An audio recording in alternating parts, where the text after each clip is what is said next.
Hey, good morning, everybody. I hope you have a fantastic day. This is Thursday morning's devotional. I want to talk to you today about that voice of shame that whispers into our heads every now and then. We've been referring to the voice of shame as the voice that comes out of the giant of Goliath as he laid shame on David and upon Israel.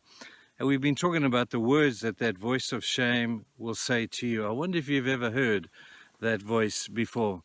The voice that says, you're a nobody, you're a victim, you're a beggar, you're a sinner, you're never going to amount to anything, you're so small, you'll never be significant.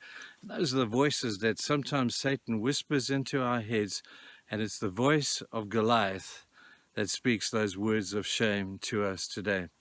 Let me give you one more aspect of this voice of shame, and let's relate it to the person of Jesus himself. When Jesus came into this world, Satan would have laughed and thought, shame on you, Jesus, a baby in a manger. Do you really think that you could come against me and me, the prince of darkness of this world, a baby in a manger? Shame on you. And then all through the course of Jesus's life, when the baptism happened and Jesus came out and the Father said, this is my son with whom I am well pleased, and Satan would have laughed and said, look at him. He's just a mere man, a 30-year-old man. What is he against me and my hordes? And all through Jesus's life, those words of shame he would have heard them very, very clearly. But I want to say this to you today. When you think of Jesus in the Garden of Gethsemane, and Satan would have continued with his voice of shame at Jesus' hour when he needed his disciples the most. And all Satan has to say to him, shame on you, Jesus. Look at your friends. They've abandoned you. Shame on you, Jesus. Do you really think that your life to die upon the cross is going to be able to take away all the sins of entire mankind? Shame on you for thinking such a naive and stupid thought. And then he gets in front of Caiaphas, and Caiaphas lays more shame on him. Shame on you, Jesus. You say you're the king. You don't look like a king. He sends him to Pilate. Pilate says the same thing. Shame on you, Jesus. If you're a king, where's your army? Shame on you, Jesus. And then when he dies, and they put him in that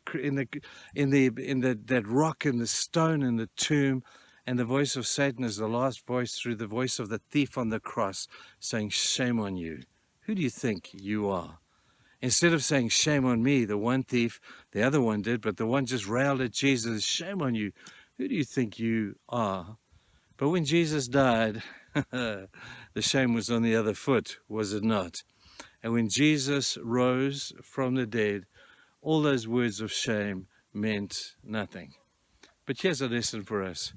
If Jesus, the Son of God, the Messiah of this world, the Savior of mankind, the light of the world, the bread of life, if he had to hear the voice of shame from Satan, how much more aren't we?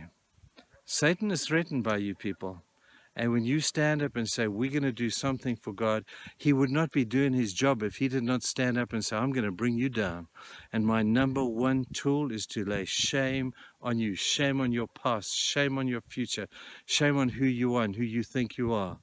The voice of shame still speaks today. And I know that there are many people out there that hear that voice, throwing their past back in their face, throwing the fact that their future looks hopeless right in their face. Well, to you today, I'm saying, please, don't listen to the voice. Listen to the voice of God and listen to Jesus, as Satan would have railed at him and says, you're a nobody, you're useless, you're never going to come to anything. And Jesus would have been able to say, Satan, I know who I am because my Father says that I am who I am, and I am the light of the world. I am the bread of life. I am the Alpha and the Omega. I am the way, the truth of life. I am the resurrection and the life. And he who believes this will never die. That's what you need to be telling Satan. Start quoting Jesus at him, and he will leave you alone. He will come back, but you'll be ready for him. We'll conclude this again tomorrow.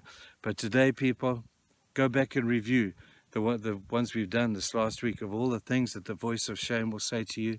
And then once you just take those things and write them down, burn them, and say, Satan, you will never get me to believe these lies ever again.